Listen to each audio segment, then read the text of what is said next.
Establishment Dems freak out over Bernie Sanders. Elliot Williams, is a CNN legal analyst. A principal at the Raben Group, a national public affairs and strategic communications firm. He was formerly a deputy assistant attorney general at the Justice Department and an assistant director at U.S. Immigration and Customs Enforcement for the Obama administration. The views expressed here are the authors'. View more opinion on CNN. Establishment Democrats have every reason to be freaking out at the prospect of Bernie Sanders being the party's nominee in 2020. He struggles to say what his ambitious plans will cost. If elected, he would become the oldest president in U.S. history, and he has flip-flopped on whether he would release his full medical records. This is after having already suffered a heart attack. He all but ensures that his Republican opponent will make the election a referendum on socialism. Some down-ballot candidates in close races are afraid of being dragged down and are keeping their distance.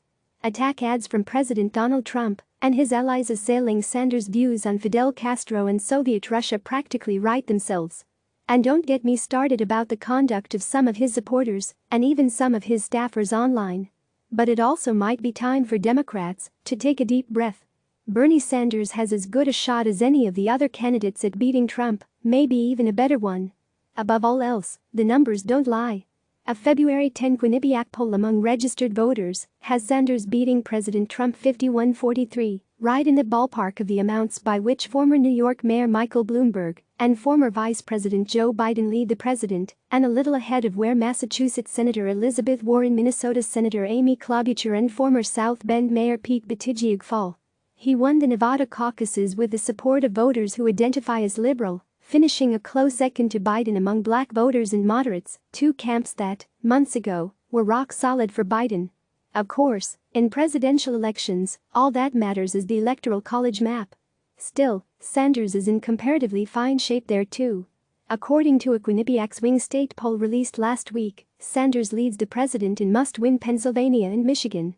Even Wisconsin, which Trump won in 2016, remains a toss-up. Polls from Marquette and Fox News last month had Sanders beating Trump by narrow margins. Certainly, it's early and none of this suggests a slam dunk for Sanders, or any Democrat, for that matter. However, the notion that based on polling today is Sanders' victory is any less likely than one by any other Democrat is just foolish. In addition, Sanders inspires an intensity in his supporters that few candidates in history can claim. Where Bill Clinton felt voters' pain, Bernie Sanders channels their anger. And that means something in 2020. This level of passion has galvanized a movement reminiscent of other major change candidates in history: Kennedy, Reagan, and, whether we want to admit it or not, Trump. One of the central points in Sanders' appeal, that he is an populist outsider single-handedly taking on the Washington establishment, is at the heart of Trump's appeal to his supporters, in addition to his racist nativism, but that's a story for another day. And don't forget, many Democrats are singularly motivated towards seeing Donald Trump lose and are going to spend money to help it happen. Sanders has proven to be a fundraising juggernaut. The campaign received donations from an estimated 1.4 million people through the end of 2019, dwarfing the other candidates in the race.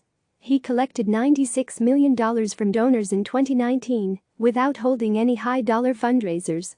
And that's only Sanders' fundraising. It is impossible to envision a world in which, in the face of a second Trump term, major Democratic Party donors stay home and sit on their checkbooks.